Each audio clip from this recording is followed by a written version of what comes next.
Allez,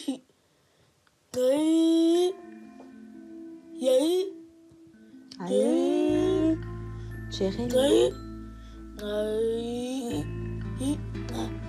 C'est rigolo. L'autisme, on a longtemps cru que c'était une maladie. On s'est battu pendant longtemps pour savoir si c'était une maladie ou un handicap.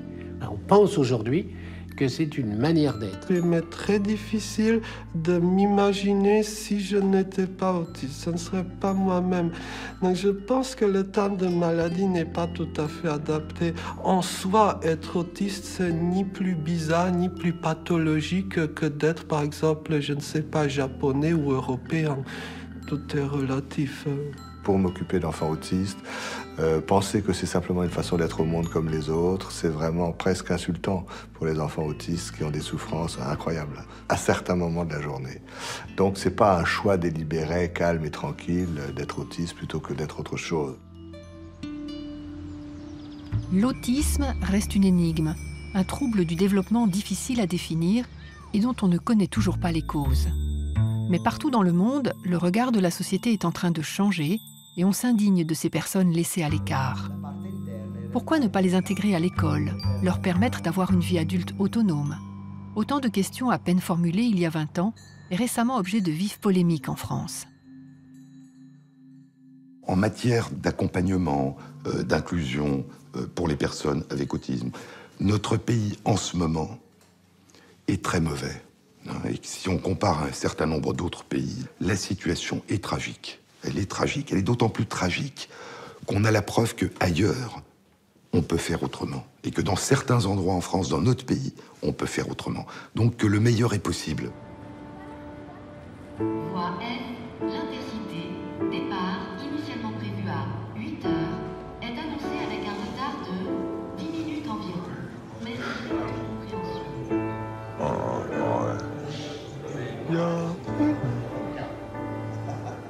Où j'ai le chef de gare. Il est pas là. Non, ça me fait pas peur, je suis tranquille.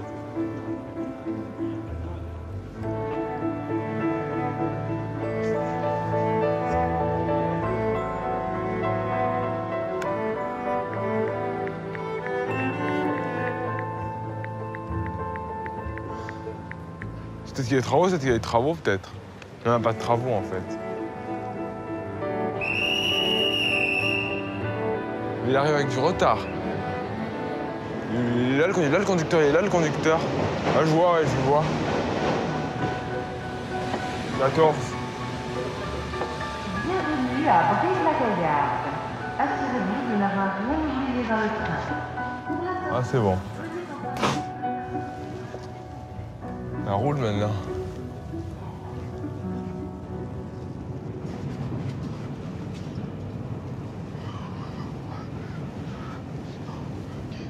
Emmanuel, 17 ans, est autiste.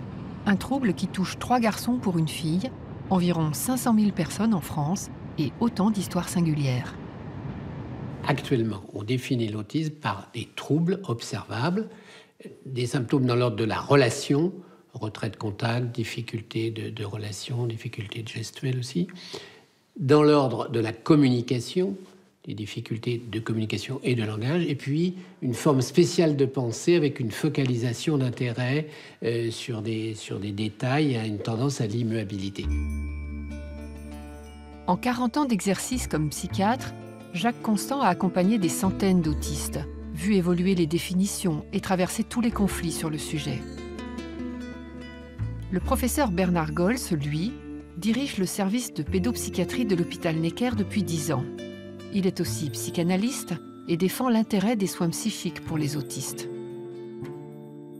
Franchement, aujourd'hui, on ne peut pas parler de l'autisme, il faut parler des autistes. C'est une entité complexe avec des formes très différentes. Peu à peu, les classifications ont changé et on a parlé de troubles envahissants du développement, ce qui n'est pas un mauvais terme, parce que c'est vrai que c'est un trouble, c'est vrai que ça gêne le développement et que ça envahit les grands secteurs du développement qui sont l'intelligence, l'affectivité, la communication, la sociabilité. C'est pas qu'ils ne veulent pas communiquer, c'est qu'ils ne peuvent pas communiquer. C'est pas qu'ils ne veulent pas s'adresser à l'autre, c'est qu'ils ne savent pas comment s'adresser à l'autre. Même quand ils parlent, ils ne savent pas utiliser le langage avec toutes les nuances que nous savons mettre dans cet outil merveilleux de communication. C'est joli la Corrèze. Corrèze 19 et la Creuse 23. Vous connaissez Vierzon? Ah, voilà un TER, je vois un TER là-bas qui arrive. Moi, je peux pas voter, moi, à 18 ans. Ça, je crois qu'on vote, mais je peux pas voter parce que j'ai un handicap. Et tu voterais pour qui, alors? François Hollande. C'est mon président préféré, François Hollande. Ouais. Celui qui est venu pour le déraillement du train.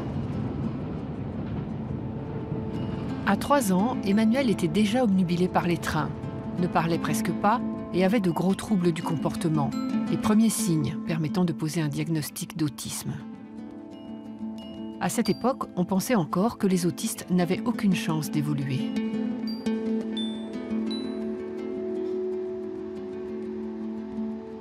À la maternelle, on a eu la place de ces enfants, c'est dans une institution spécialisée, c'est certainement pas dans une école. Oui, il y en a qui nous ont dit il ne saura jamais lire et écrire, voilà, alors qu'il a appris en 3 semaines. Parce que nous, on avait quand même l'impression qu'Emmanuel était un enfant intelligent. Une intelligence différente, certes, une façon de communiquer différente, mais c'était un enfant intelligent pour nous. Donc on a été... Mesdames, messieurs, dans quelques instants, nous arriverons en gare de Limoges. Ils ont pas d'excuses pour le retard. J'ai un rendez-vous avec M. Rossarier, le neuropsychologue, pour le problème de concentration.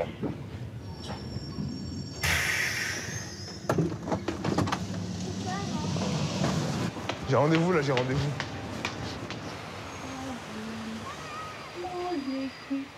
Le petit ver de terre. Je me souviens que le premier pédopsychiatre qu'on a vu m'a fait endosser la responsabilité de la maladie d'Emmanuel. Ça, c'est clair. C'était de la faute de la mère, donc... Enfin, on voulait, le médecin-chef de l'hôpital voulait nous faire travailler sur notre couple. C'est nous qui avions des problèmes. Voilà, les problèmes venaient de nous. On nous a aussi dit qu'on ne l'avait pas suffisamment stimulé. Oui, tu te rappelles, la première psychologue qu'on a eue. La première psychologue nous a... C'était incroyable parce que Emmanuel a tellement été attendu que on jouait avec lui tout le temps, il était câliné tout le temps. Et alors, on s'est dit, mais qu'est-ce qu'il nous raconte en face? Souvent, quand on parle des autistes, on dit ils sont dans leur monde. Et au fond, je me dis c'est intéressant de soutenir l'idée que vraiment c'est un pays avec des habitants. Et ce pays autiste, il a d'abord été entièrement, on va dire, sous mandat colonial psychiatrique.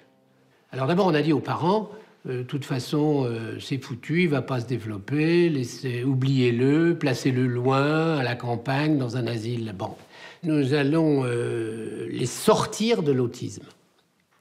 Et au bout d'un temps, les parents ont dit aux psychiatres, bah, écoutez, vous ne les sortez pas de l'autisme, alors sortez-les au moins de l'hôpital psychiatrique. Chaque fois qu'on est allé vers l'origine de cette anomalie, on a dit des bêtises. L'inconscient de la mère rejette son enfant. Et à partir de cette erreur fondamentale, alors on disait aux mères, soignez-vous par une psychanalyse, et puis nous, on va soigner vos enfants de l'autre côté. Et c'est contre cet état de choses que les parents se sont révoltés, d'abord aux États-Unis, puis ensuite dans tout le monde, en Angleterre et enfin en France.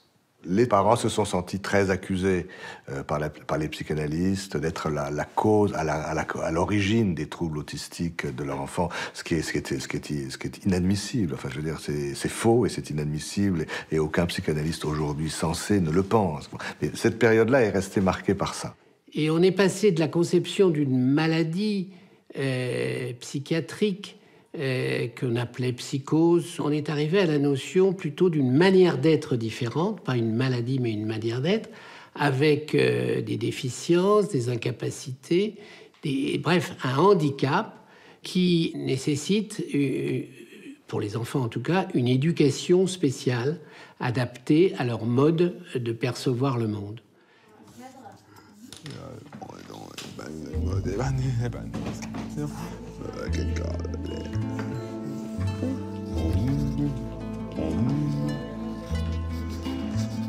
Emmanuel a tranquillement évolué, malgré les pires pronostics. rappelles cette conversation? Ouais, c'était pas loin des trains, il y avait les trains. Pour apprendre à communiquer, il a notamment bénéficié d'interventions éducatives et comportementales à domicile. Pour Manu, c'est un peu la vie mode d'emploi. Bonjour Manu. Bonjour Béatrice. Tu vas bien? Ouais, je vais bien. Super. Ah, l'ordinateur a changé de place? En fait, j'étais dans le train ce matin, j'étais dans l'autre train. Je vais te montrer des images, Manu, et tu vas me dire ce que tu en penses. Qu'est-ce que ça veut dire quand il est comme ça? Qu'est-ce que ça veut dire quand il est comme ça? Qu'il ait un truc pas bon dedans. Oui. Et quelle émotion il ressent? Étonné. Ça, c'est étonné? Non, Comment sont ses sourcils? comme ça. Les sourcils sont froncés et la bouche plutôt vers le bas. Il va vers le bas, c'est-à-dire qu'il est pas content. Ça veut dire qu'il n'est pas content. Ça veut dire la peur. La bouche, elle est ouverte. Regarde les mains. Comme ça, là. Il a peur. Il y a un chien méchant. Peut-être. Dans Bonne la idée. boîte. L'objectif, c'est donc un travail sur les habiletés sociales. Dans quelle mesure Manu est-il capable de pouvoir nous attribuer un état mental, pouvoir se mettre à notre place, pouvoir se dire qu'on pense quelque chose, déjà, pouvoir se dire on pense ça, pouvoir se dire qu'on ressent quelque chose et identifier notre ressenti, c'est pas encore complètement clair. On n'est jamais sûr de rien avec l'autisme. Mes parents en bas, ils font la sieste, mes parents en bas. Ah ça, je sais pas du tout. Je vais voir s'ils font la sieste en bas. Alors, les discours en boucle, je crois que ça fait partie de son fonctionnement autistique. Voilà, donc ça, c'était en 2006. Ça se passait mal dans la cour de récréation parce qu'Emmanuel tapait ses copains. On a donc travaillé sur une visualisation de cette situation sociale. Et en fait, il s'avérait que Manu parlait des bus non-stop, tout le temps. Et que voilà, les copains, ils en avaient marre et on les comprend. Tu me parles encore de bus, zut, Emmanuel, je m'en vais. Et en fait, au moment où je vais partir, on voit tout à fait que Manu, non seulement m'étrangle, mais en plus me tape. Il y a marqué « je te tape là ». On pouvait avoir l'impression du coup d'un refus et d'un rejet des autres, alors qu'en fait, quand on travaille avec lui, on se rend compte que le fait de taper les autres, c'est parce qu'il est angoissé de ne pas pouvoir être avec l'autre.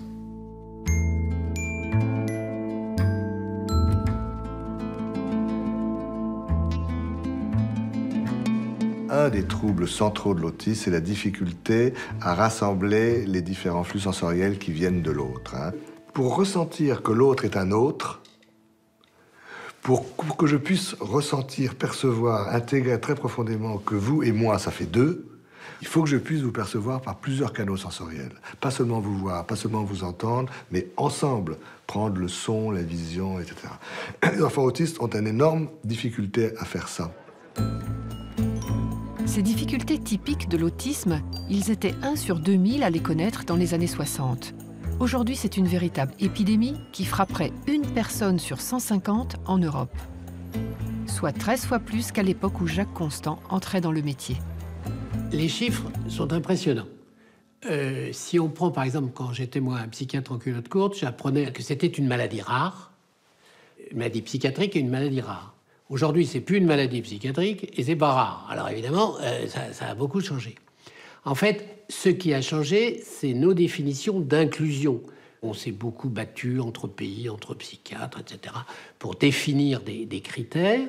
Sous le même terme de troubles envahissants du développement, on a rangé progressivement différentes choses. Les troubles envahissants du développement typiques, qui correspondent vraiment à l'autisme. Une deuxième catégorie, les troubles envahissants du développement atypiques. Et puis, alors, le comble du comble, c'est la troisième catégorie, troubles envahissants du développement, toujours, mais qu'on appelle cette fois-ci non spécifiés. Et non spécifié, honnêtement, aujourd'hui, on peut y engouffrer toute la pathologie, la psychopathologie lourde de l'enfance. Alors évidemment, on arrive à des fréquences qu'on entend de temps en temps, un enfant sur 150, un enfant sur 100, un enfant sur 64, qui sont hallucinantes, parce que c'est un grand sac, un grand fourre-tout, où on a mélangé des enfants extrêmement différents et qui ne sont pas tous autistes. Et puis par ailleurs, il y a peut-être aussi des facteurs d'environnement.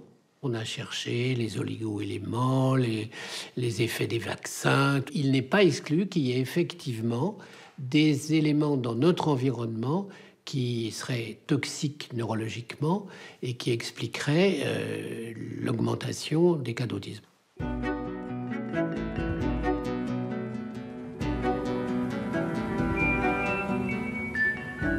En Amérique du Nord, les chiffres sont encore plus impressionnants, sans doute à cause de l'élargissement des définitions. Une personne sur 50 serait autiste. Face à ce problème de santé publique, l'État québécois a choisi de tout miser sur une seule méthode, l'intervention comportementale intensive précoce, appelée aussi ABA. Dylan, come sit. Au Québec, il n'y a pas le choix, c'est l'ABA ou rien. Nice sitting, give me 5. Wonderful. Working for? Working Chocolate or candy? Candy. Candy. Candy. Okay, great. Give me X. S. Nice job. This is the reward system. He'll get a reinforcer for every 4 responses. 1. 2, 3, 4. You get? Candy. Yay, go play. Good job, Dylan. Ce qui est important dans l'analyse appliquée du comportement, c'est vraiment l'analyse des données. L'enfant a réussi à faire les phrases ici avec le 10 octobre et en fait le 15 octobre. Donc, on identifie les objectifs et on prend les données, soit oui ou non, s'il est capable d'atteindre cet objectif-là. Et je peux avoir l'échelle, l'ensemble de ses progrès sur toutes les sphères de développement. Et je peux comparer ça à la maturité normale d'un enfant typique. La littérature scientifique démontre que l'intervention précoce a un résultat. Des résultats mesurables, scientifiquement démontrés, c'est l'argument qu'il fallait pour provoquer une véritable ruée vers ces programmes de rééducation. À notre centre de réadaptation, on a 250 enfants en attente pour le programme ici, le ABA. Pour l'instant, on est rendu à 25 mois d'attente pour les enfants. Ils rentrent, mais on est subventionné juste pour 108 enfants. L'État rembourse 20 heures de thérapie ABA par semaine jusqu'à l'âge de 6 ans. Cette épidémie, fictive ou réelle, est déjà une aubaine pour les centres de réadaptation qui se verraient bien élargir le marché au plus grand. Après 6 ans, la subvention pour ABA termine. C'est quelque chose que nous, on conteste beaucoup parce qu'il y a beaucoup d'heures disponibles après l'école pour continuer à faire une réadaptation plus intensive. Donc, on offre des cours d'habileté sociale, des cours d'acceptation du diagnostic, des cours de gestion de colère, de gestion d'émotions, etc. Il faut qu'on reste présent, parce que l'enfance, c'est pas fini à 6 ans.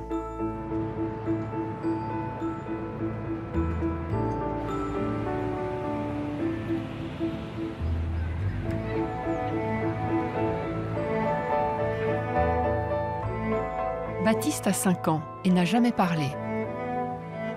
Il n'a pas toujours été tranquille. Pour calmer ses troubles du comportement et lui permettre de reprendre les apprentissages, ses parents ont utilisé un cocktail thérapeutique plébiscité dans les pays anglo-saxons. La Ritaline, un médicament contre l'hyperactivité, et l'entraînement intensif ABA. Mon fils, il y a 2 ans, il commençait à carrément dévier, être dans un monde parallèle, à ne plus être avec nous, constamment des crises, constamment un enfant qui se lance par terre, constamment un enfant qui lance des meubles. On le sort avec l'intervention précoce, on le sort de cette espèce de monde parallèle dans lequel il se perd. Nous, les hommes, on a besoin d'un super-héros, on a besoin d'une solution. Il faut Batman qui vient sauver la cité. Là, puis l'ABA, pour moi, c'était ça. Pour la première fois, ça y est. C'était la force de frappe qu'on avait besoin. Parce qu'avant ça, tout le reste, là, arrête avec ça, je suis plus capable. Tous les trucs psychologiques, puis machin, je voulais plus rien savoir de ça. Il fallait agir maintenant. Baptiste, est-ce que tu veux ça?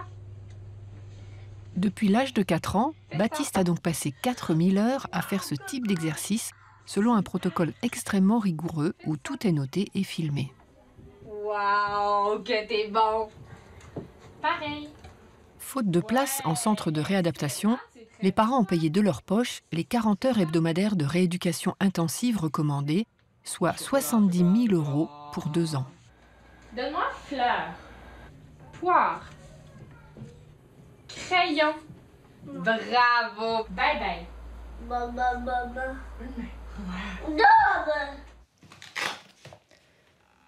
Des graines de tournesol, t'as faim? T'as faim? Des graines de tournesol. Hey, t'es rendu bon pour faire plein de demandes, toi, Baptiste, hein? En fait, il y a toujours quelqu'un avec Baptiste. La garderie, il y a toujours quelqu'un, on appelle ça ici un shadow. Donc, c'est quelqu'un qui l'accompagne en tout temps. Puis, à la maison aussi. Donc, nous, en fait, on est 40 heures par semaine avec Baptiste à l'accompagner. C'est pas nécessairement toutes les familles qui vont pouvoir se le permettre ou qui vont accepter de faire 40 heures par semaine de thérapie. Mais avec Baptiste, on a la chance que ça fonctionne. Alors, c'est vraiment bien. Malgré cette prise en charge intensive, les résultats tardent à venir. Nous, notre fils est toujours non-verbal après 2 ans d'ABA. Mais on pourrait être déçus. Ben oui, c'est sûr, on aurait aimé ça, le miracle, qui parle et qui soit plus dans la norme. Mais non, c'est pas le cas. Il faut être réaliste. L'ABA, c'est pas un produit miracle qui va faire que votre enfant sera plus autiste au bout d'1 an ou 2. Probablement qu'il va parler un jour, mais c'est pas aussi simple que ça. Et l'ABA ne répond pas à tous les problèmes. Mais l'ABA est quelque chose de colossal pour son évolution.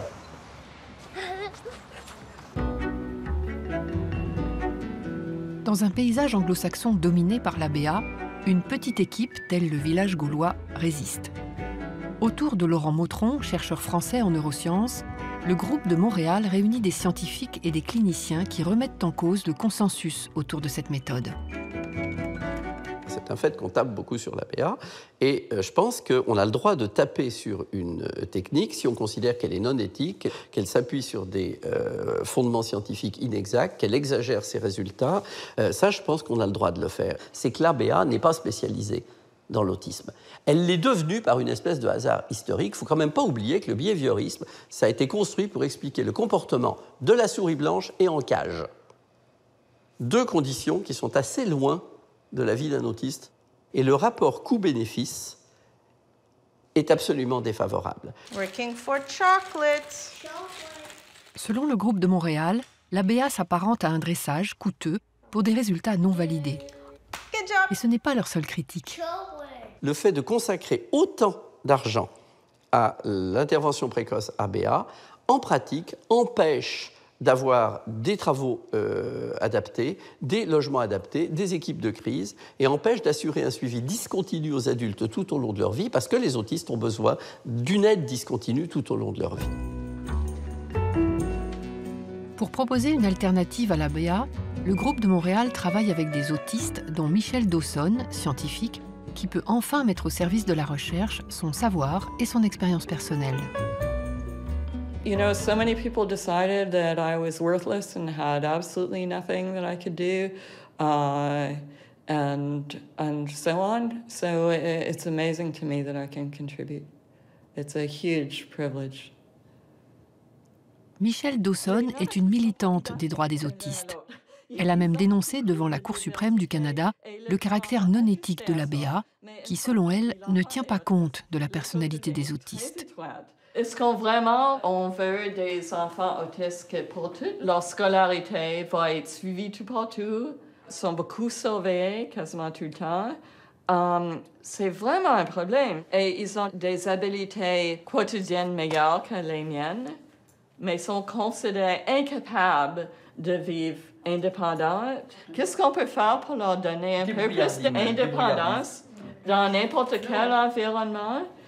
Au niveau de connaissances que l'on a actuellement, on pense qu'il n'y a pas actuellement une technique qui soit à l'autisme comme la clé est à la serrure.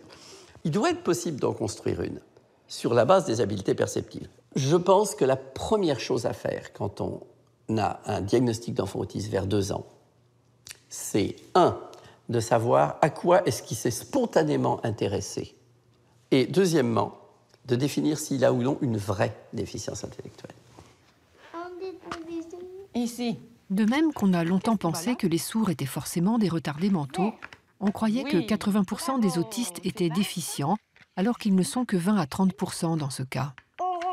Isabelle Soulière, neuropsychologue, a montré qu'il suffisait souvent d'adapter les tests pour mettre en évidence leur intelligence particulière. Vas-y. Tout de suite. C'est une tâche qui a été développée en recherche, puis dans laquelle on sait que les personnes autistes, tant les enfants que les adultes, sont plus rapides et meilleurs pour y arriver. Bravo! Johnny! Le fait d'identifier des forces chez les personnes autistes sur le plan perceptif, sur le plan de l'imagerie mentale ou sur le plan du raisonnement, je pense que ça peut être mis à profit dans la façon de leur enseigner puis dans la façon d'adapter leur environnement. Faisons le pari qu'on a un enfant intelligent en face de nous, mais qui est juste pas capable de nous le communiquer.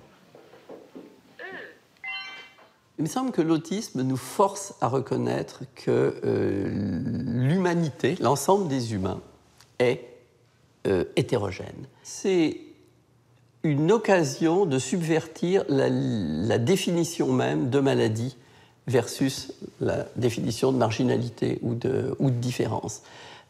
C'est quoi l'enveloppe de l'humain ? Comment l'humanité comprend ses bords ? Les philosophes s'intéressent beaucoup à ça.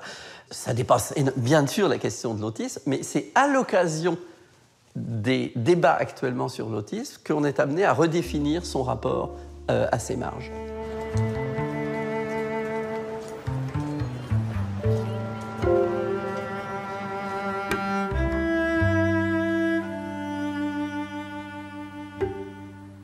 Manu, concentre-toi. Biberon. Emmanuel a grandi pendant que les professionnels, en France tout particulièrement, se déchiraient pour savoir comment accompagner les autistes. Loin de ces débats, ses parents préféraient conserver leur liberté de choix. En France, il y a en tout cas visiblement une guerre ouverte entre les tenants de la psychanalyse et les tenants du comportementalisme. Ce qui est extraordinaire, c'est d'arriver à avoir des discours de spécialistes qui soient aussi péremptoires alors qu'ils sont autant en désaccord les uns avec les autres. Je pense qu'aussi il y a une question de pouvoir, de vouloir contrôler les soins de ces enfants-là. On n'a pas de mode d'emploi, nous, hein? On essaye, on voit ce qui marche, et on a toujours fait ça. Et là encore, il va avoir 18 ans, mais là, on vient d'essayer le neuropsychologue, ce qu'on n'avait jamais fait, pour voir si ça améliore son état. Donc on a refusé de rentrer dans un schéma qui soit exclusif. On a varié les approches. Il va détruire ça.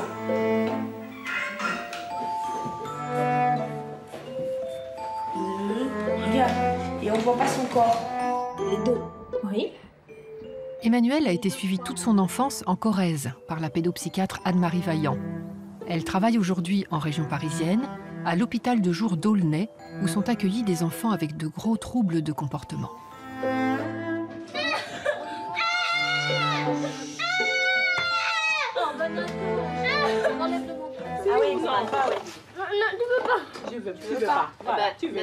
Anne-Marie Vaillant continue ici à associer différentes méthodes. Ce jour-là, pour un atelier avec les familles, elle a fait venir de Corrèze la psycholinguiste Béatrice Vernet. On sait que pour les enfants qui ont de l'autisme ou un trouble envahissant du développement, les gestes fonctionnent bien, mais le visuel fonctionne encore mieux. Donc on peut commencer à construire des emplois du temps pour les enfants. Vous voyez, ils visent mardi, mercredi, jeudi. Les parents apprennent avec leurs enfants le langage des pictogrammes, un mode de communication qui est aux autistes ce que la langue des signes est aux sourds. Il y a l'ambulance qui vient le chercher. Il va au judo. Puis il mange. Et il a bien la lecture de haut en bas. Ça va très très vite. Une fois qu'ils ont associé le picto à du sens, ça va vite. Il faut parler aussi. Il faut bien poser des mots sur ce que l'enfant vit. Et comme ça, il va pouvoir les utiliser. Je veux sortir, je veux aller dehors. C'est ça qu'il aurait besoin de. Moi, je pense qu'il faut associer toutes les façons de travailler et que personne ne détient la clé. Donc, pour un autiste donné, il y a plein d'autistes très différents. Essayer de suivre toutes les pistes et essayer de proposer aux parents tout ce qu'on sait actuellement, ça permet aussi de choisir ce qui va mieux fonctionner avec cet enfant-là ou avec cette famille-là. Tranquillement, prends ton temps. Jérémy, 12 ans, est déscolarisé. C'est à l'hôpital de jour qu'il travaille désormais les apprentissages de base. Comment on met ? Le chapeau, il est où le chapeau quand tu le mets sur ta tête ? Inimaginable, il y a encore 5 ans dans ce type d'établissement. Les éducateurs s'inspirent de l'ABA pour le faire progresser dans un atelier très structuré. On peut faire comme ça. Non. Oui. Ouais, bravo. Félicitations. C'est bien, mon grand. Bah ouais. Hein. Bravo. Jérémy, non, je pense pas qu'il aurait sa place à l'école parce que c'est quand même un enfant qui peut avoir des crises de violence et l'école me le mettrait plus en échec qu'autre chose parce que c'est quand même être dans un groupe, dans un environnement qui peut être stressant pour eux. L'école ne convient pas à tout le monde. Parce que c'est des vraies questions aussi, ça. Qui doit s'occuper des enfants autistes? Alors, on va revenir, ça tourne en rond, hein, c'est qu'est-ce qu'un autiste? Voilà, mais à partir de quand on peut considérer qu'un enfant, quel type de difficulté peut l'exclure du système scolaire normal? Souvent, ça passe par des essais. C'est-à-dire qu'on essaye, ils vont un petit peu à l'école ou dans des classes spécialisées adaptées, et puis pareil, soit ça se passe bien et puis on continue, on augmente le temps, soit ça se passe pas bien et puis on arrête et puis ils reviennent à l'hôpital 2 jours.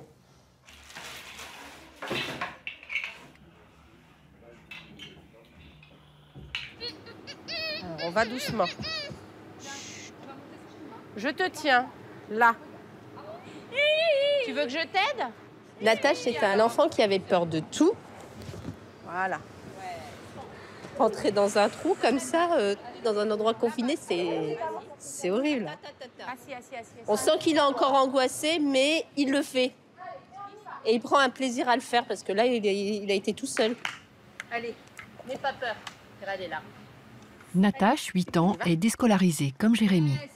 Il est suivi à l'hôpital 2 demi-journées par semaine dans différents ateliers, de la psychomotricité jusqu'au packing, un traitement très controversé. Natacha, on va faire quoi? On va enrouler Natacha dans le pack. C'est bien. On a essayé de travailler beaucoup sur les angoisses bien particulières présentées par les enfants autistes, qui sont des angoisses, je dirais, de construction corporo-psychique. C'est-à-dire que l'image du corps se construit pas de la même manière et du coup ça génère des angoisses que les enfants dits ordinaires ont connues mais vite dépassées. Le packing n'est autorisé que dans le cadre d'une recherche universitaire à laquelle participe l'équipe d'Aulnay. Cette thérapie consiste à envelopper les patients dans des serviettes mouillées et froides. Réchauffer. L'intérêt du froid, c'est que ça saisit le corps et que ça permet à l'enfant de percevoir les limites de son corps et après de concevoir qu'il a un corps avec une peau, une enveloppe. Ça aide beaucoup à calmer des angoisses terrifiques. La première indication du packing, c'est l'automutilation. Et après, les très grandes agitations qu'on arrive à calmer par rien, pas même par les médicaments, c'est une deuxième grande indication. Les troubles du sommeil majeurs, enfin tout ce qui rend la vie impossible en fait. On a fait un packing avec Natacha parce qu'il était complètement inaccessible. Il courait partout et il n'était plus dans le contact du tout en fait. C'est ici qu'on l'a retrouvé, on s'est dit qu'on allait aller le chercher dans le pack. Là, il y a les genoux, et là, il y a les petites jambes qui se réchauffent. Ça picote quand ça se réchauffe. Oui, c'est là. Là, c'est les jambes. On a gardé aussi bien présente dans notre tête le travail psychanalytique, parce que c'est vrai que le travail psychanalytique nous a beaucoup appris sur les angoisses autistiques. Les psychothérapies d'enfants autistes ne sont pas une cure type d'adultes névrotiques. Simplement, les références à la psychanalyse nous aident à mieux comprendre le monde interne des enfants. Quelles sont la nature des angoisses chez un enfant? Quels sont les mécanismes de défense qu'il a mis en œuvre pour essayer de se protéger? Et comment on peut desserrer tout ça pour l'aider à reprendre son développement, et notamment son développement cognitif? Pour un enfant ordinaire, on articule bien le psychisme, l'éducatif et le pédagogique. Et on n'estime pas qu'on le morcelle. Moi, je pense qu'il faut qu'on travaille sur tous ces plans. C'est pas les mêmes plans, mais c'est des plans qui construisent l'humain, en fait. Mais la France est un des rares pays à conserver cette dimension psychanalytique. Partout en Europe, les méthodes éducatives ont été jugées plus efficaces. En 2012, la Haute Autorité de Santé somme les médecins de suivre le mouvement. Le terrain est miné, mais le verdict sans appel. Pour ce qui concerne les approches psychanalytiques, notre constat est que plus de 30 ans après leur introduction, l'absence de données sur leur efficacité et la divergence des avis exprimés ne permettent pas de conclure à la pertinence. Je pense que les psychiatres doivent maintenant se remettre en cause. Alors, on est dans un monde où les parents et les chercheurs font semblant de dire que la souffrance n'existe pas. Et les pédopsychiatres reviennent en disant si, elle existe. D'autre part, la grande trouvaille, mais importante, que les psychothérapeutes et les psychanalystes ont peut-être négligée, c'est que ces méthodes comportementales vont au domicile des familles. Et c'est vrai que les familles ont besoin d'une aide à domicile aussi. Et que ça, les psychothérapeutes et les psychanalystes ont trop négligé ça. Le mea culpa n'y changera rien. Sous la pression notamment de certaines associations de parents, les psychanalystes sont évincés de la prise en charge des autistes. En mai 2013, le ministère tranche en faveur des seules thérapies comportementales. C'est un trouble du comportement, des méthodes spécifiques, comportementalistes qui ne relèvent pas de la psychiatrisation ou de la psychanalyse, doivent trouver leur pleine place, leur juste place. C'est ce qui a été relevé par la Haute Autorité de Santé, c'est la marque du plan qui est proposé. Le tout quelque chose est forcément une escroquerie. Voué à l'échec d'abord, mais une escroquerie. Le tout psychanalytique n'a pas marché et ne marchera jamais. Le tout éducatif ne marchera jamais. Le tout rééducatif ne marchera jamais. Et le tout scolaire non plus d'ailleurs. En France, le débat sur les méthodes masque le vrai scandale. Beaucoup d'autistes végètent à domicile. Jérémy n'est suivi que 2 jours par semaine à l'hôpital, qu'il va devoir quitter car il atteint la limite d'âge, 12 ans.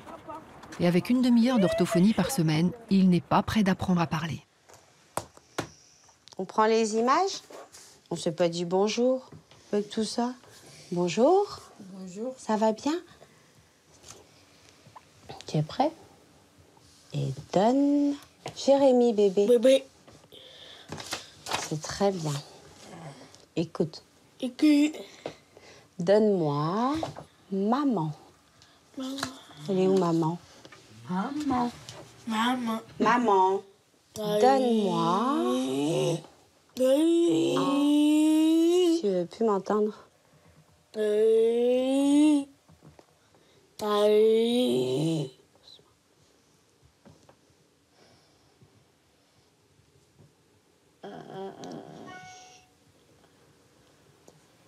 va plus à l'école depuis 2 ans. Il reste presque tout le temps dans sa chambre, jouer, tout ça.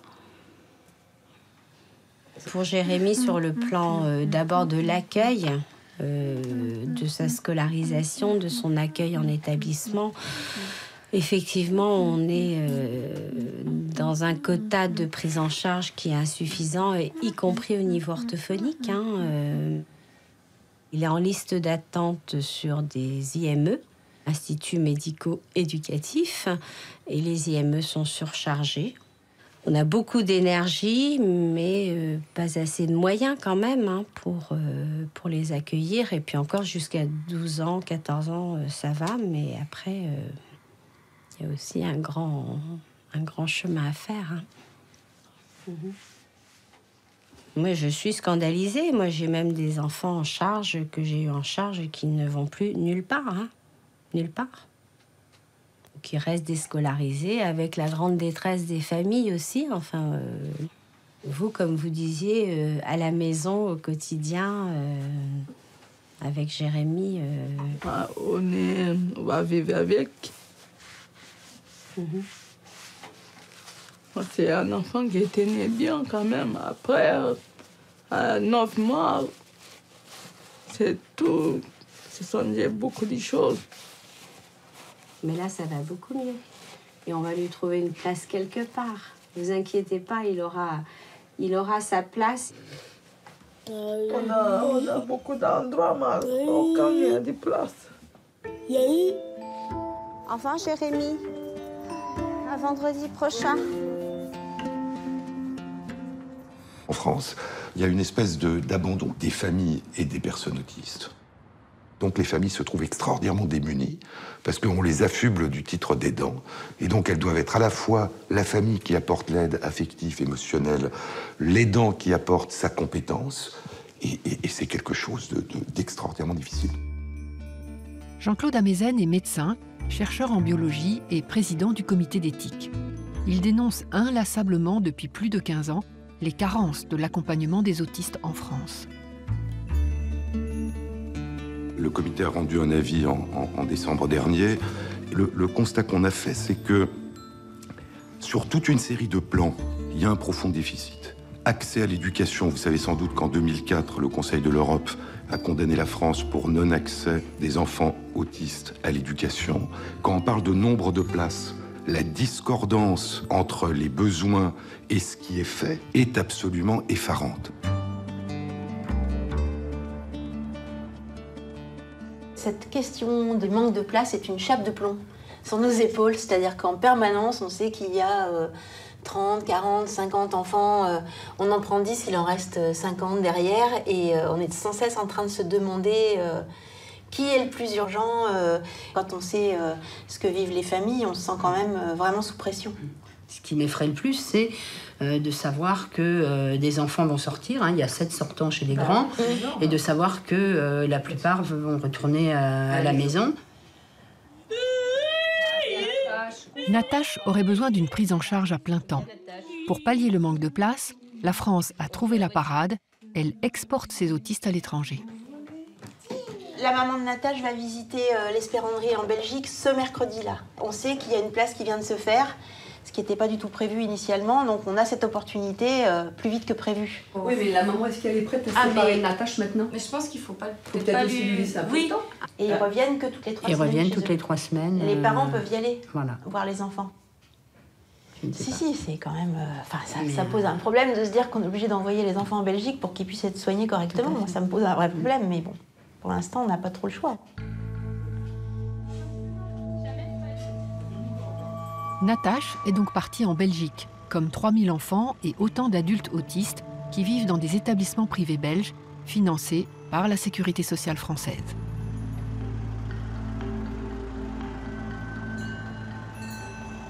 Je me permettrai d'être provocateur. Quand un homme politique parle d'autisme, presque toujours on lui demande combien de places vous allez créer. La question quasi provocatrice qu'on pourrait poser, ce serait plutôt combien de places vous comptez fermer. Joseph Chovanec est diplômé de sciences politiques et de philosophie. Il fait partie des 10% d'autistes dits Asperger qui ont de grandes difficultés à avoir des relations sociales, mais une intelligence normale ou supérieure. En France, il se bat pour sortir les autistes des institutions. On me fait régulièrement visiter toutes sortes d'établissements pour gens autistes. J'en ai visité de très nombreux. Ce qu'on ne trouve presque jamais dans ces établissements, c'est la question fondamentale. Est-ce qu'on mène ces gens vers l'autonomie ou est-ce qu'on vise à les maintenir entre 4 murs à long terme? Je pense qu'on devrait quand même viser l'autonomie des gens. En France, de manière assez bizarre, alors que la médecine ne peut pas traiter l'autisme, la place de l'enfant est à l'hôpital. Et on dit, on va essayer d'apporter de l'éducation à l'intérieur de l'hôpital. Et c'est comme si l'hôpital était un lieu de vie, alors que l'hôpital est un lieu de traitement. Dans tous les pays du monde, enfin dans la plupart des pays du monde, la place de l'enfant est à l'école.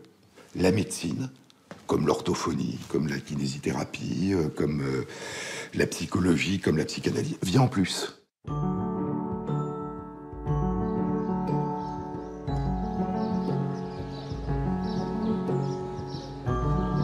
Entre l'hôpital et l'école, l'Italie a choisi. Ce sera l'école pour tous. Dans les années 70, tous les asiles psychiatriques ont été fermés. 30 ans plus tard, les autistes vont à l'école de leur quartier.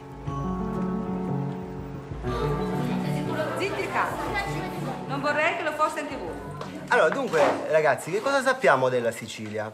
È la più grande isola d'Italia e nel corso dei secoli ha subito la dominazione. Michele est en CM2.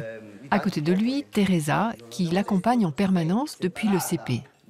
Spécialement formée à l'autisme, elle est aussi enseignante et peut faire classe à tous les élèves.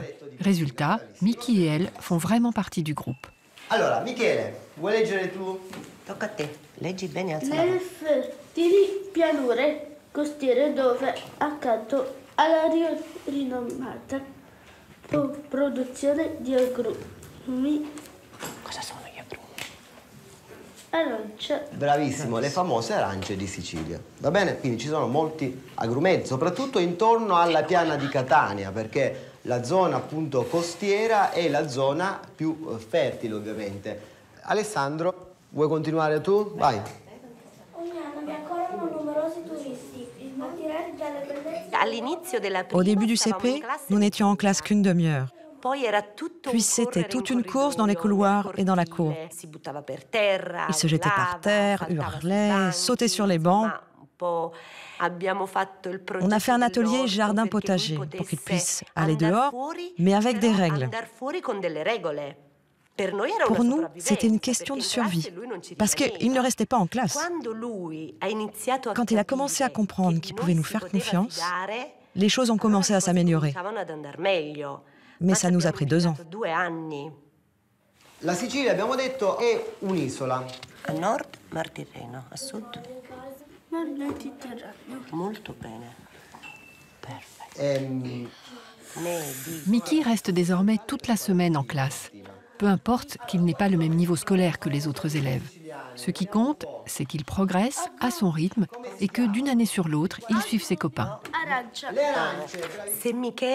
Est-ce que Michele comprend ce qu'on fait en classe ou tout ce dont on parle? C'est la question qui me taraude depuis 5 ans. Ce qui est sûr, c'est qu'il comprend certains concepts simples.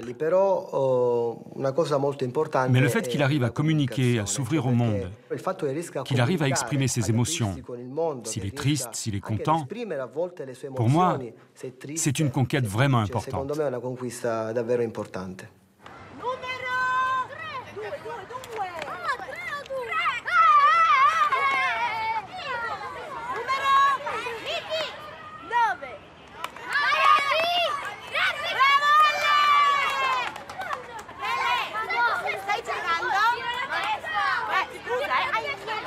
Moi, la première fois que j'ai vu Mickey, il avait l'air mal élevé, il sautait sur les bancs, il hurlait. On ne comprenait pas pourquoi il faisait ces choses. Et donc on avait même un peu peur. Moi, je pensais, comment ça se fait que pendant les leçons, lui, il peut se lever, bouger dans la classe et pas nous? Et puis après, j'ai compris qu'il était différent de nous. Maintenant, il est comme nous. On l'intègre et il joue avec nous. Il demande des choses, aucun problème. On est bien avec lui. 1, 2, 3. Siete pronti? Mi raccomando, senza neanche un errore. Ci siamo? Sei pronto, Mickey?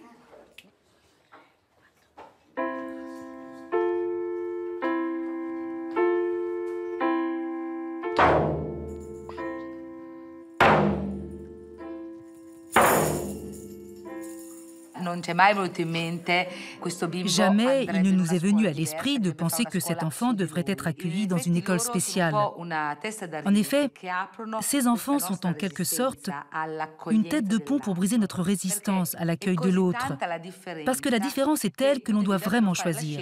J'accepte cette personne et je vais à sa rencontre, ou alors je la rejette.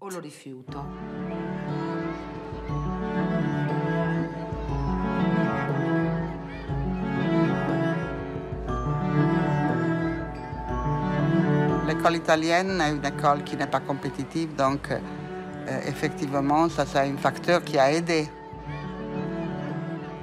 Je crois que les pays du Sud ont une mentalité inclusive.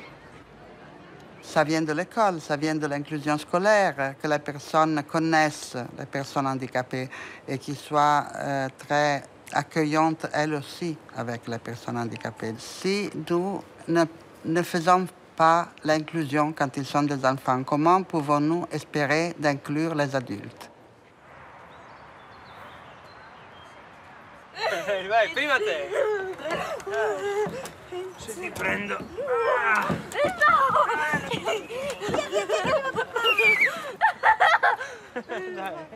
On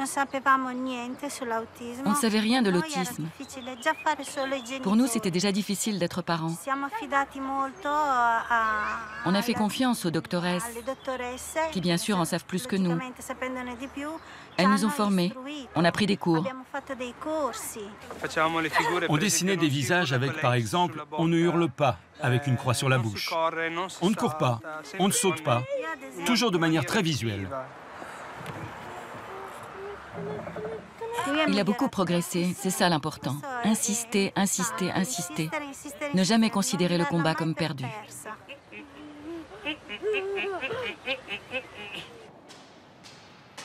C'est par une équipe de ce dispensaire que les parents de Mickey ont été suivis. Le système italien organise une véritable collaboration entre enseignants et soignants, des professionnels qui, en France, le plus souvent s'ignorent. Il ne suffit pas de mettre un enfant à l'école avec les autres pour que l'intégration soit effective. Nous prenons les enfants en charge pour le traitement, les familles pour le parent training, la formation des parents, et nous formons aussi des enseignants et des éducateurs. Des enfants autistes non suivis qui resteraient à la maison parce qu'ils ne vont pas à l'école ni nulle part. Ici, ça n'existe pas. Gabri, saluta la mamma. Gabriel, 5 ans, est autiste et sourd. Il a un implant qui lui permet d'entendre. Durant la journée, il est comme n'importe quel enfant, scolarisé en maternelle. Ici, il bénéficie notamment d'une consultation d'orthophonie. Chiedi. Mammi. Allora, attento. Cane. Cane. No. Come? No. Che rabbia. Prova a dirmi bau bau. Dai, schiaccia. Bravo. La clé de la réussite du système italien est donc un lien école-hôpital qui se met en place dès la maternelle. Gabi est très agité, mais tout est organisé pour qu'il puisse être bien à l'école. Régulièrement, une psychologue du dispensaire vient aider l'enseignante de soutien qui accompagne Gabi en permanence. Le milieu complexe de l'école nous permet d'appliquer ce que nous avons expérimenté au dispensaire.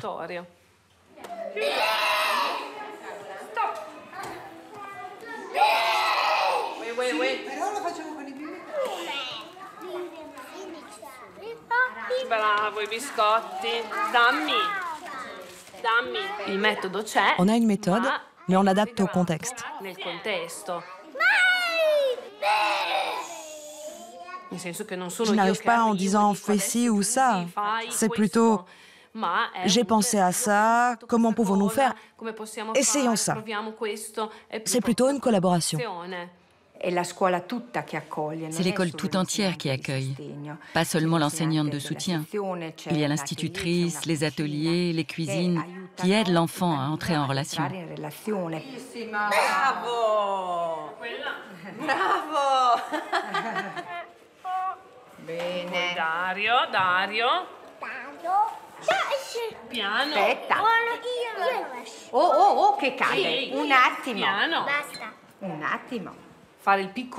Faire un petit groupe autour de Gabriele permet aux autres enfants de découvrir un Gabriele qui ne fait pas seulement des âneries, mais celui qui sait faire plein de choses et aussi jouer à plein de jeux. Si vous cherchez des places pour tous, il y aura toujours quelqu'un qui est sans place. Si par contre, les enfants sont comme les autres, ils entrent dans la population enfantine. Donc, c'est une population à laquelle il faut donner des droits fondamentaux. Alors là, c'est plus une question de place. La place est là. C'est la place des enfants. Et vous êtes, je crois, plus tranquille. Vous savez que quand même, il y a un avenir pour lui. Peut-être ne sera pas un avenir très brillant, mais quand même, il aura un avenir avec les autres.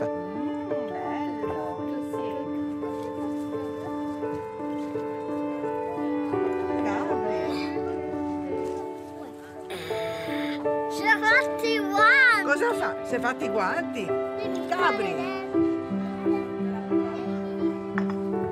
Pour les adultes, on a encore beaucoup à travailler parce que, en effet, l'inclusion scolaire ne s'est pas encore traduite dans une bonne intégration au travail. Après l'école, les familles, effectivement, sont peu orientées, ne savent pas quoi faire.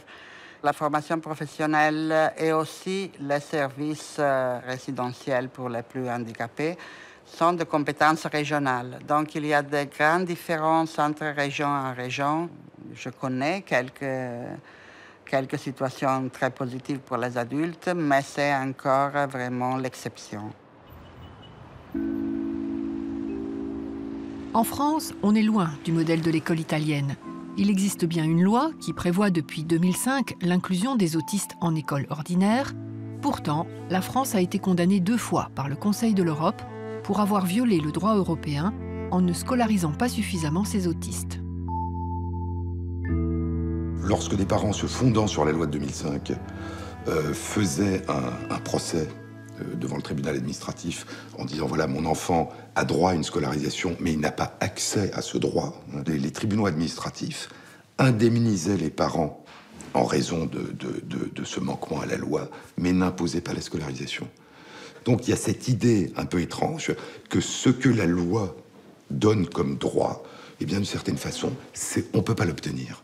D'après les chiffres officiels auxquels je ne crois pas une seconde, il y aurait 20% des enfants autistes scolarisés dans une école ordinaire. Aux États-Unis, à l'heure actuelle, 80% des enfants autistes vont à l'école habituelle. Dans les pays scandinaves, je crois qu'on fait encore plus de 80%. Dans ces circonstances-là, un enfant autiste ou pas d'ailleurs, est-ce qu'il pourra s'épanouir s'il ne va pas à l'école?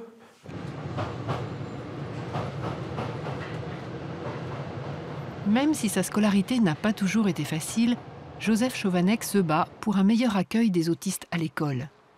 Il est aujourd'hui invité par l'Éducation nationale à rencontrer quelques 200 enseignants de maternelle et de primaire dans le cadre d'une journée de sensibilisation à l'autisme. Alors, bonjour à tout le monde. Donc, me voilà une sorte de saltimbanque de l'autisme. Alors, vous connaissez l'adage. Il y a 2 choses sûres dans la vie. Il faut mourir un jour. Et deuxième chose sûre, il faut payer les impôts. J'allais dire, j'en ajouterai une 3e, c'est que quand on est prof ou qu'on exerce, on aura à un moment ou à un autre des enfants autistes en face de soi. Et moi, je pense que c'est une excellente nouvelle, contrairement aux 2 premières. Non, qu'est-ce que vous en pensez? Donc, nous allons essayer d'explorer un certain nombre de points. Vous savez, pour les enfants autistes, la récréation, c'est parfois l'un des moments les plus durs de la journée. À tel point que votre serviteur, à un moment donné, je m'étais arrangé à faire quelques bêtises exprès avant la récréation pour être privé de récréation. C'est quand même assez difficile de se retrouver dans cette foule-là. Il y a beaucoup trop de monde. Autre problème, photo de classe. Votre serviteur se situe de ce côté-là. Première observation, la distance de sécurité. Parce que personne ne voulait gâcher sa réputation en étant à côté d'un, comment on dit, un bolos de ce type. Par contre, on retrouve dans certains bulletins de notes l'expression « le petit XYZ ne joue pas avec ses petits camarades ». Mais est-ce qu'on s'est demandé, peut-être ça pourrait être l'inverse. Peut-être que les petits camarades ne veulent pas jouer avec le petit XYZ. Ça, on n'y a pas pensé, en fait. Voilà, donc tout est une question de point de vue. Voyez, je pense que lorsque l'école est adaptée aux enfants autistes, c'est en fait à tous les enfants qu'elle s'adapte. Question ou problème dont on parle beaucoup entre nous, le manque d'AVS dans nos classes et d'AVS formés pour aider à suivre les enfants autistes ou TED dans nos classes. Par rapport à la formation des AVS, toutes les AVS ont une formation de 6 heures. Voilà. Spécifique à l'autisme, je le dis bien, spécifique à l'autisme. Donc on ne peut pas parler d'AVS non formés. C'est pas tout à fait ça. J'ai la chance d'avoir un enfant TED qui parle très bien, qui est capable de me dire « je n'en peux plus, je veux sortir ». Quand l'AVS est là, c'est possible. Si je suis seule avec ma classe, ce n'est pas possible. Ou alors on s'occupe de l'élève, mais il faut penser aussi qu'elle est 25, 26, 27 ou 28 autres. Voilà. Je veux dire, on est là tout seul, tout le temps, avec la détresse des familles, avec des enfants qui souffrent. On trouve les passerelles, on a la tolérance, mais on est démunis. Et là, quand on dit on va les prendre moins, on passe pour les méchants. Et ben moi, je veux dire, je ne veux pas changer.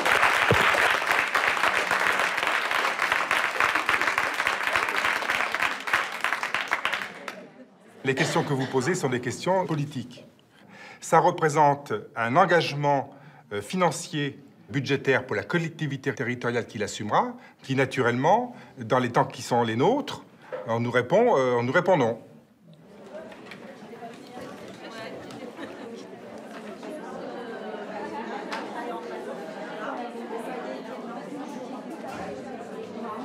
Je fais semblant d'être fumeur.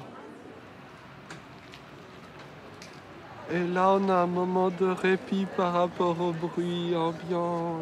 Également, il est très important de sortir parmi les premiers de chaque salle. Comme ça, on évite d'être piégé dans la foule. À force de faire des baratins sur l'autisme, je deviens relativement compétent en matière de baratins sur l'autisme.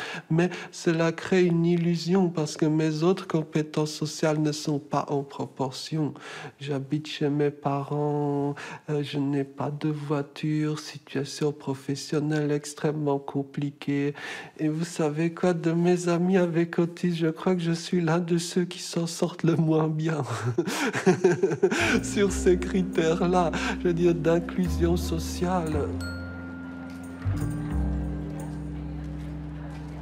Il ne faut pas laisser croire que les patients Asperger sont simplement les autistes qui ont été bien pris en charge au début de leur vie et que quand on prend mal en charge un enfant autiste, ben, il ne devient pas Asperger.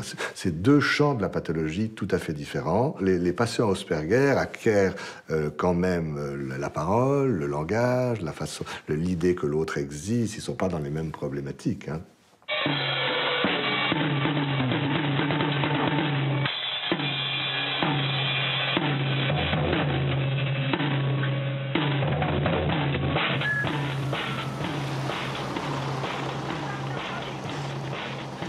De la maternelle au collège, Emmanuel a toujours été dans des classes pour handicapés, mais dans des écoles ordinaires. Il est maintenant dans un institut médico-éducatif qui accueille une centaine d'élèves avec différents handicaps mentaux. En pleine campagne, mais loin de la société, il poursuit ses apprentissages. Allez. Votre mesure, soit vous allez utiliser les mètres, les centimètres ou les millimètres. Emmanuel ? D'accord ? Donnez-moi ça. Oh non! Attrape. Ça fait 199, mais 199 quoi? Mètres. Mètres? Donc ça fait... centimètres. Très bien. Installez-vous déjà là-bas. Emmanuel, je t'écoute après. Une bâche? Oui, non, ça il me l'a dit. Après. Là?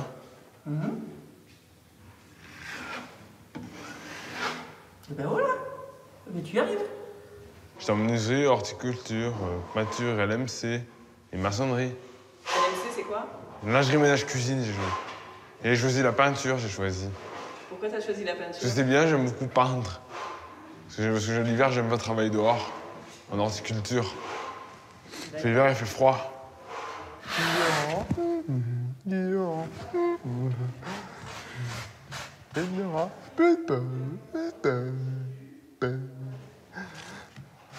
Faut que tu arrives à te concentrer sur ton travail.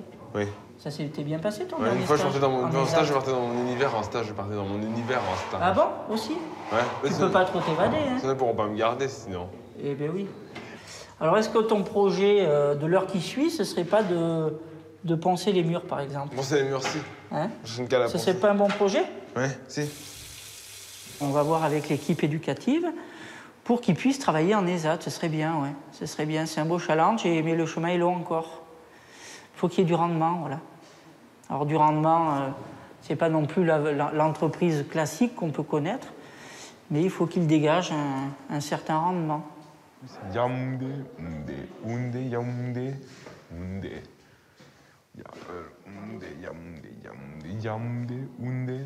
Je le vois pas du tout peindre un bâtiment. Je sais pas pourquoi. C'est pas. Il faudrait inventer un métier pour lui. Voilà. On est mal parti. Hein.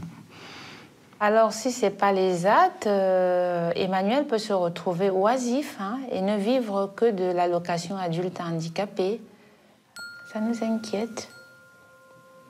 Alors, on verra. Les gens autistes ont toujours beaucoup plus de capacités qu'on ne le croit, quoi. Et combien de fois des gens que l'on considérait comme très gravement autistes, retardés mentaux ou que sais-je encore, les phrases horribles qu'on entend parfois, c'était en fait des gens avec beaucoup de compétences et de qualités. Et on pourrait raconter mille et une petites anecdotes là-dessus. Le fait que des personnes avec syndrome d'Asperger puissent avoir des capacités intellectuelles, artistiques, extraordinaires au point de ne pas être normal, a changé l'idée qu'on se faisait du handicap comme quelque chose qui manque. C'est peut-être la première fois que dans une situation de handicap dit mental, le handicap est apparu comme une singularité, comme une altérité, comme être différent et non pas comme être moins. De tous les autistes, les Asperger sont ceux qui ont le plus de chances d'intégrer le marché du travail. En Allemagne, certaines entreprises soutenues par l'État ont mis en place des dispositifs spécifiques pour employer les personnes avec autisme.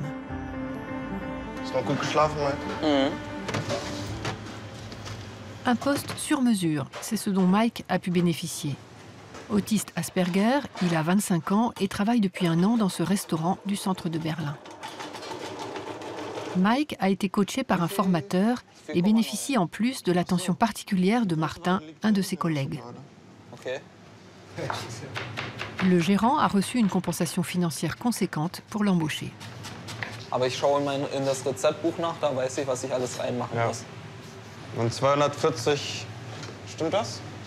Das heißt, man muss es nur noch abwiegen, was ich gut finde. Ich finde es gut. Il a besoin de sécurité. Et ces recettes-là, bon, ben, c'est exact. Il voit 16 grammes, c'est 16 grammes. C'est pas 17, c'est pas 14, c'est pas 15, c'est 16. Et pour ça, c'est parfait pour lui. Au début, c'était difficile. J'avais des problèmes pour bien m'organiser. Quand on lui a expliqué quelque chose, il faut parfois répéter. J'ai mis beaucoup de temps à me mettre ça en tête. Anormalement longtemps. Plus longtemps que d'autres. Si je devais décrire mon autisme, si des gens sont désagréables, en colère, sournois, superficiels, enfin s'il y a des conflits, je ne sais pas comment réagir. Un autre problème, c'est que je me plonge très vite dans mes pensées, dans mon propre monde. On me demande « Pourquoi tu rigoles ?» Parce que j'ai mon cinéma dans ma tête. Et là, je travaille moins bien. C'est Martin qui me l'a dit, mon mentor.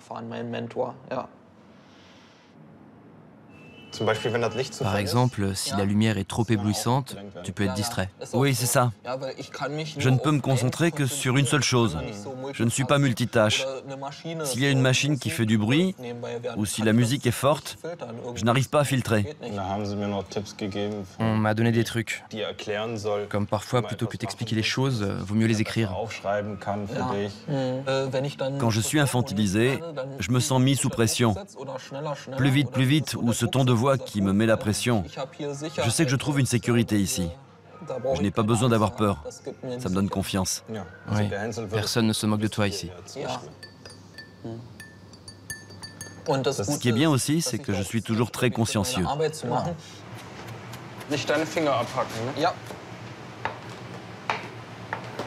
Ce que ça a apporté à l'équipe, quelque part beaucoup de tranquillité. Parce qu'il faut qu'on s'adapte pour pouvoir se communiquer avec lui. On ne peut pas communiquer avec lui de façon trop agressive ou trop directe. Et pour une équipe de cuisine habituelle qui est assez active, on est obligé d'avoir un tempo beaucoup plus calme avec lui.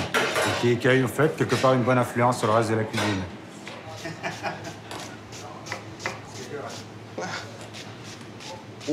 Vivre sans travailler, ce serait très ennuyeux. Au bout d'un moment, on n'en peut plus de ces quatre murs. Ce serait horrible. Mais je ne veux pas être un handicapé. C'est comme une étiquette. Je suis simplement un homme avec un handicap psychique.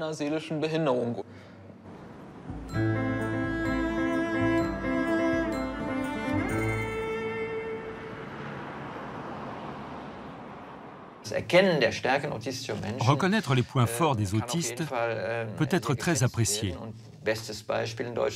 comme par exemple l'entreprise informatique SAP, qui veut embaucher plus d'autistes ces prochaines années.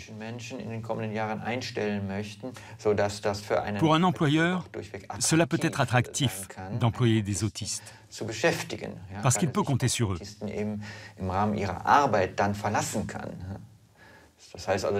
Il faut leur aménager certaines conditions de travail, mais ensuite, ils s'en sortent très bien.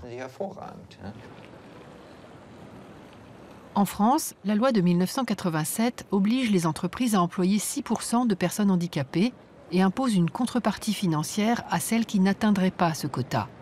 Mais aujourd'hui, cet objectif n'est atteint qu'à moitié. Quant aux autistes, ils n'apparaissent même pas dans les statistiques de l'emploi.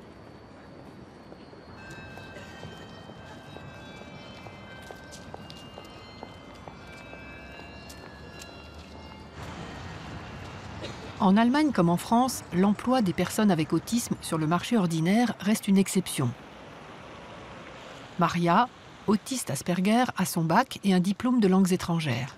À 34 ans, elle n'a toujours pas trouvé un poste adapté à ses compétences. Certes, elle travaille à temps plein, mais dans un atelier pour handicapés.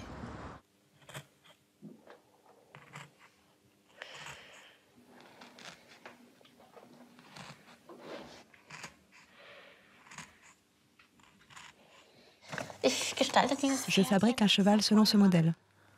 Je gagne 105 € par mois. Je ne peux pas en vivre. J'ai aussi l'allocation de l'assistance sociale.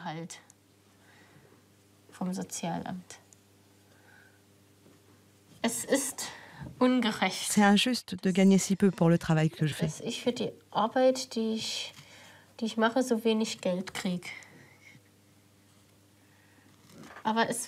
Mais ça n'a jamais été le travail que je voulais. Je n'ai pas la possibilité d'exploiter mes capacités, tout ce qu'il y a en moi.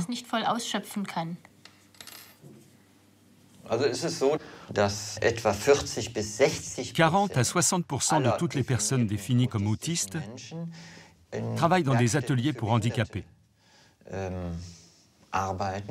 5% seulement travaillent sur le marché normal de l'emploi.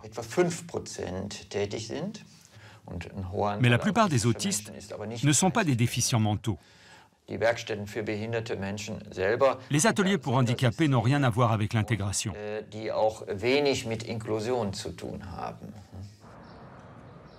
Je peux trouver un autre travail sur le marché normal.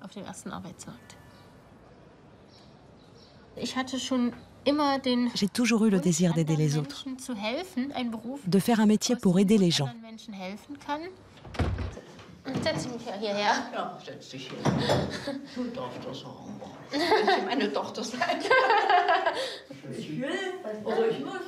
Une autiste pour s'occuper de personnes Alzheimer? L'idée a de quoi surprendre, et pourtant. Maria aimerait devenir ergothérapeute. Elle a suivi une formation et trouvé un stage dans cette petite maison de retraite où elle anime différents ateliers. Guten Morgen. Guten Morgen. Und welchen Tag haben wir heute? Einer ist da, ja. Donnerstag, richtig, Klaus. In einem Monat ist schon wieder Weihnachten. Ja, da fangen wir mal an mit Gymnastik. Mal das rechte Bein hoch. Und jetzt mal mit den Fuß so bewegen. Rechts und links. Und jetzt schütteln wir alles aus, alles was euch ärgert, weg damit.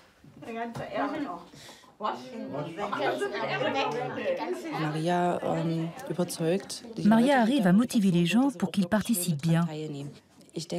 Elle a une manière d'être qui enthousiasme nos pensionnaires. Je crois qu'ils ne savent pas que Maria est autiste. Mais ils voient qu'elle est différente. Ils réagissent différemment avec elle. Ils sont plus cordiaux.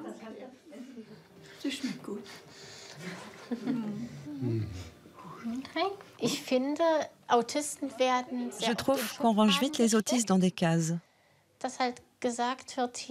On dit qu'ils ne sont pas sociables, qu'ils ne savent pas se mettre à la place des autres. On nous considère de manière trop bornée. Les autistes sont comme les autres. Ils ont leur propre goût, leur centre d'intérêt, leurs sentiments, et ils le manifestent chacun à leur façon, comme les gens normaux. C'est important pour moi de gagner mon propre argent et d'être indépendante de l'État.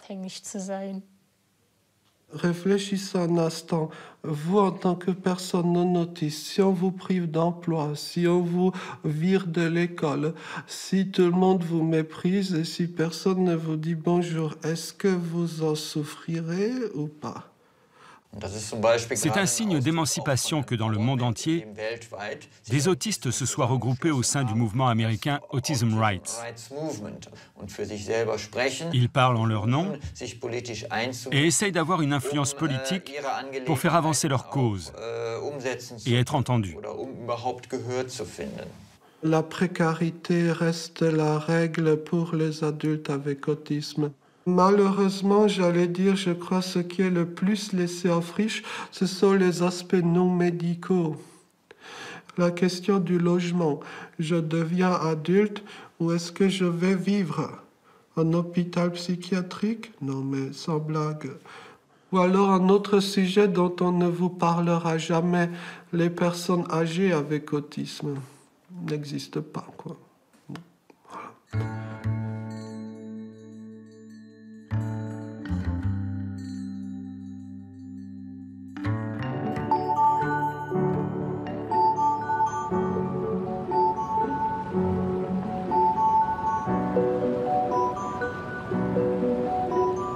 La Suède est sans doute le pays qui accompagne le mieux les autistes tout au long de leur vie. Ici, même les autistes les plus déficients sont inclus dans la société. Une personne handicapée est d'abord un citoyen ordinaire.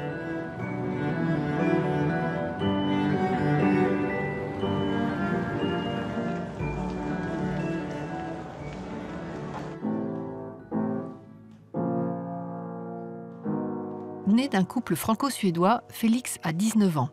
Autiste et déficient mental, il a en permanence besoin d'un adulte à ses côtés. Tout est organisé pour qu'il puisse vivre sans être un poids pour sa famille.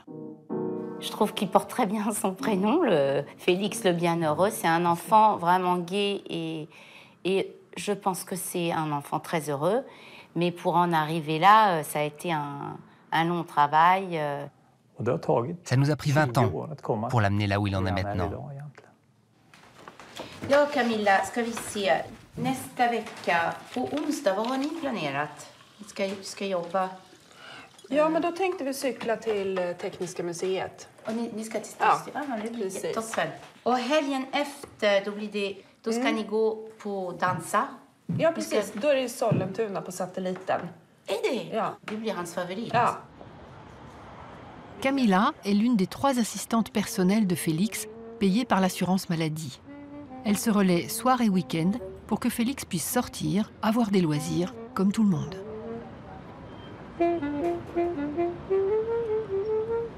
La société suédoise est basée sur le fait que tout le monde travaille.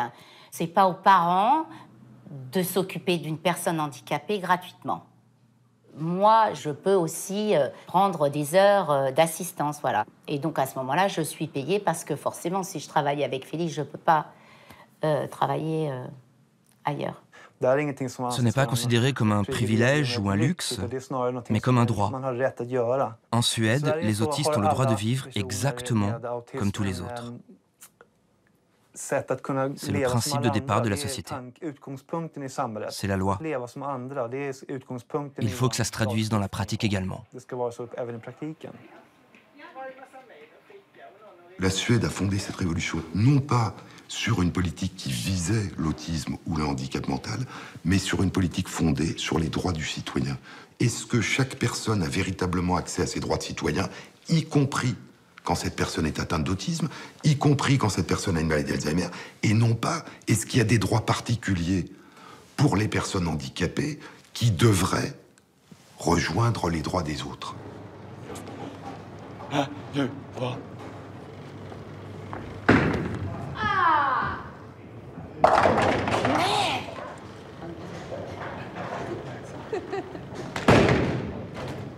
Tita, tita.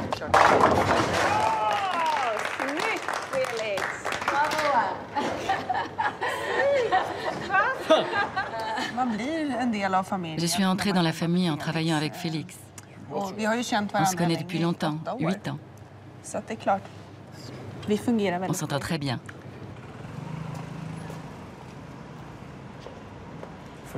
En Suède, il y a 20 ans, on mettait les autistes enfants et adultes dans des institutions. On pensait à l'époque que c'était un enfant de l'État, on le plaçait donc hors de son foyer. Maintenant, on considère l'enfant différemment.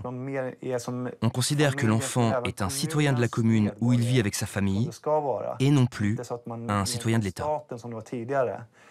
C'est à la commune d'adapter le quotidien pour le bien de l'enfant et de l'adulte.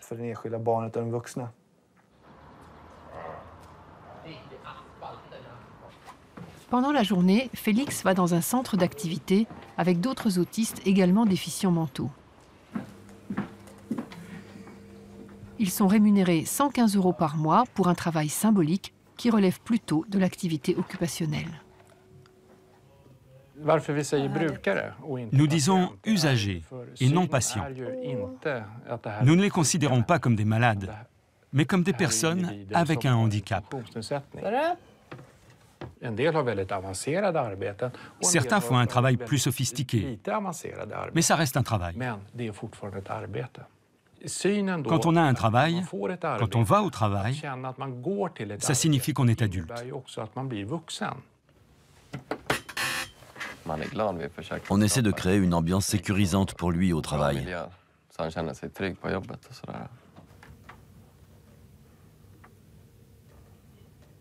Il connaît bien son planning. Il n'a pas à s'inquiéter. Il sait tout ce qui va se passer dans la journée.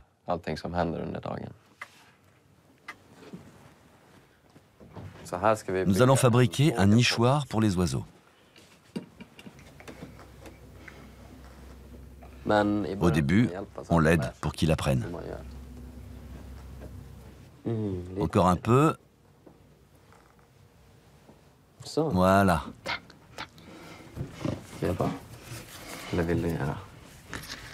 Ok, bon travail Félix. Choisis ton jeu pour la pause.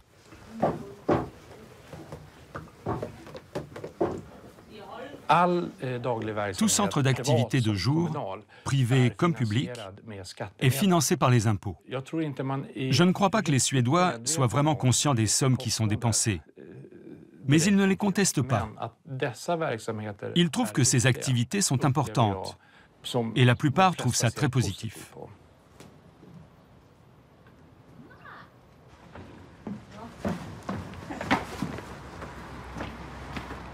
Félix, il a sa vie. Maintenant, il faut qu'on pense à son avenir. À partir de 19 ans, on estime en Suède qu'on quitte le foyer parental. Il y a un jour, il faut lâcher, il faut faire confiance au système pour qu'on puisse mourir en paix.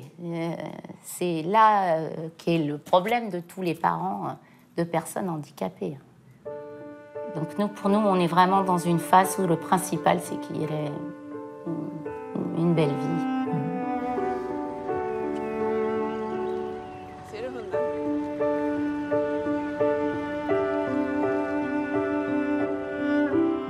Ce système dans lequel les parents de Félix mettent toute leur confiance, c'est une société où l'on trouve important qu'une personne, même très handicapée, puisse avoir le maximum d'autonomie.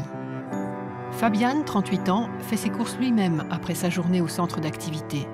Même si pour cela, il faut rémunérer une assistante de vie. Un système qui fait vivre toute une économie de service. Kaffe? Men då bestämde jag. Det är intressant. Vilken tycker du? Ja. Ja. Jag ville att du skulle smyga. Absolut. Då brukar jag... Vad gillar jag? Ja, vad gillar du? Kanske lite vingum?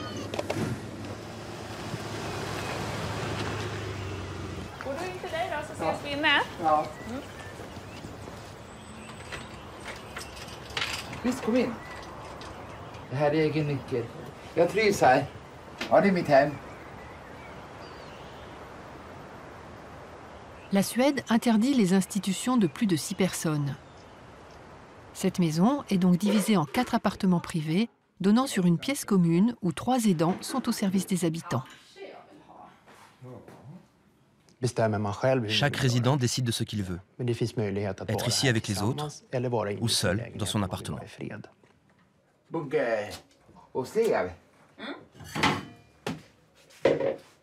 Och den sen, slev. Starka köttbullar blir det. Nej. Vi fortsätter. Hur stora köttbullar vill du ha egentligen? Jag tror jag gör lite för stora. Nej. Je connais Fabian et travaille avec lui depuis 15 ans. Quand il est arrivé, il ne pouvait même pas dormir seul dans sa chambre. Il ne savait pas se raser, ni lasser ses chaussures, ni faire à manger. Et au long de ces années, il a appris à tout faire.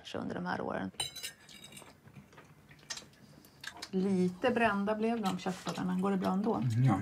Ja. Det fixar vi nästa gång. Ja. Ja. Ceux qui vivent ici font des tâches ménagères pour avoir le sentiment d'avoir leur propre appartement et leur propre vie. Le sentiment qu'ils ne sont pas des enfants, mais des adultes.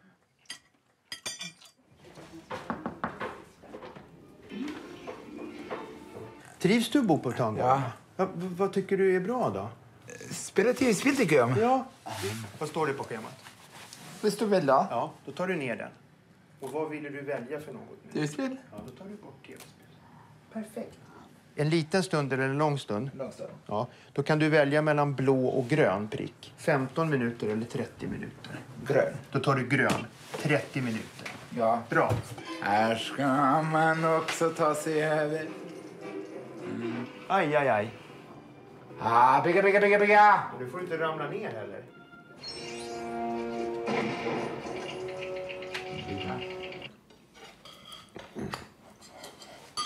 Vi tar en promenad sen. Jag vill inte promenad om jag inte vill. Nej, det behöver du inte ta om du inte vill. Hur ska vi göra då? Då vill jag vinna. Okej, då kör vi på det. Med gärna kaffe. Alors le paradoxe, c'est que des études qui ont été faites en Suède, au Canada, en Belgique, en Grande-Bretagne, montrent que l'hébergement de personnes atteintes de handicap dans des petites maisons, dans des petits appartements à 4, 6, 8, avec un accompagnement adapté, n'est pas plus cher que la vie en institution avec tout ce qu'elle implique comme infrastructure et comme personnel. Donc c'est plus humain et c'est pas plus cher. La Suède, c'est assez frappant, la Suède traitait mal les personnes en situation de handicap jusque dans les années 70. Et la Suède a changé radicalement durant les années 90. En gros, ce que nous disent ces pays, c'est que c'est possible. Et que c'est possible dans des délais, pour certains de ces pays, qui sont relativement courts.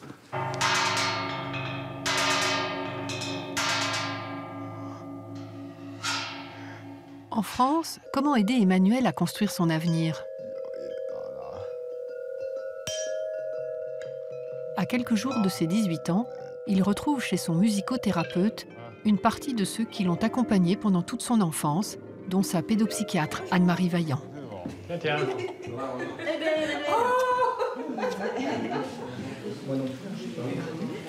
Emmanuel, comme ça, il a appris à lire, à écrire, à surfer sur Internet, peindre, faire de la musique, tu sais faire plein de choses en fait. Moi, je joue sur ordinateur, Ouais. C'est marrant comment il envisage les 18 ans. Il est adulte et par définition, il fait ce qu'il veut. Alors, tu voulais être chef de gare à un moment donné. Peintre, travaille dans une entreprise. Tu penses que tu peux y arriver? Je peux y arriver, ouais. Mais Emmanuel envisage de vivre seul en appartement. On pense que tu auras quand même besoin de quelqu'un qui passe de temps en temps pour voir comment tu vas, si tu as besoin de quelque chose. Hein? On veut avec une amie. Par exemple. Ouais. Une amoureuse aussi, pourquoi pas? C'est bien de se projeter. Considérer que des personnes avec autisme font partie de la société, c'est très différent que de leur apporter une aide adaptée qui, d'une certaine façon, les met à l'écart de la société. On est de plus en plus nombreux à se bagarrer pour que l'autisme devienne un sujet de société, c'est-à-dire que l'autisme sorte du simple manuel de médecine pour que l'autisme soit pris en compte. Ce n'est pas utopique, ce n'est pas impossible. Beaucoup de pays ont franchi le pas. C'est toute une révolution, j'allais dire presque révolution culturelle qui est à mener et qu'on n'a pas encore esquissée.